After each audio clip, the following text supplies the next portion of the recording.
ईसा कायद्याअंतर्गत भरती व्हावी या मागणीसाठी आदिवासी बांधव नाशिकमधील आदिवासी विकास भवनाबाहेर गेल्या काही दिवसांपासून आंदोलन करीत आहेत। आदिवासी मोर्चा दरम्यान एक महिला अचानक बेशुद्ध झाली। या महिलेला अनेक प्रयत्न केल्यानंतरही शुद्ध येत नव्हती। महिलेला तत्काळ औषधोपचाराची आवश्यकता होती, परंतु या ठिकाणी प्रचंड जमाव असल्याने कुठल्याही प्रकारचे वाहन या ठिकाणी येऊ शकत नव्हते। त्यावेळी मुंबई नाका पोलीस स्टेशनकडील दबंग महिला आमदार मनीषा सोनोने यांनी समयसूचकता दाखवून गर्दीची तमा न बाळगता बेशुद्ध झालेल्या महिलेस आपल्या खांद्यावर उचलून आदिवासी विकास भवन ते गडकरी चौक असे साधारणतः 500 मीटर अंतर पायी नेले।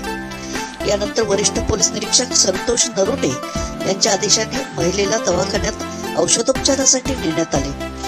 वेळेवर औषधोपचार मिळाल्याने महिलेची सध्या प्रकृती बरी आहे। या प्रकरणी वरिष्ठ पोलीस निरीक्षक संतोष नरोटे, महिला पोलीस अंमलदार मनीषा सोनवणे, योगिता फसाळे, मगर मेजर यांनी दाखवलेल्या समयसूचकतेचे सर्व स्तरातून कौतुक होत आहे।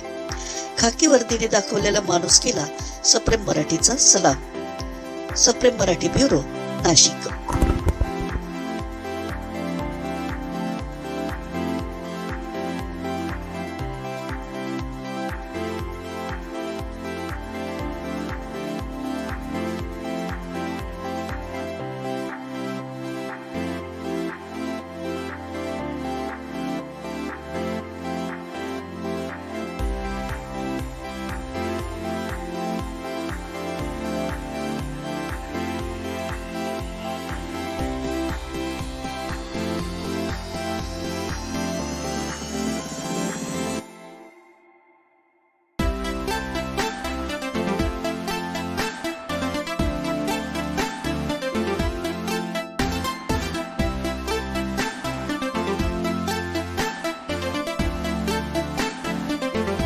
परंतु 2013 महाराष्ट्रात शेतकऱ्याच्या अंमलात आणलं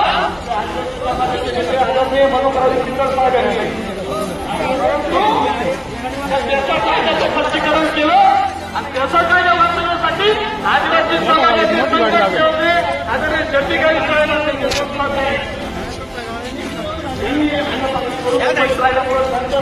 आपण आदिवासी समाजावरती टाळाच्या गजात उद्घाटन करायचं आहे।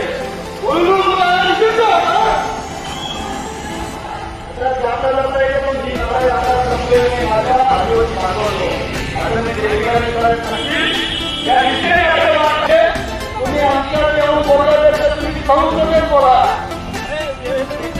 आमच्या खूप आमच्याच बोलण्यासाठी नाही तुम्हाला नाते कोणी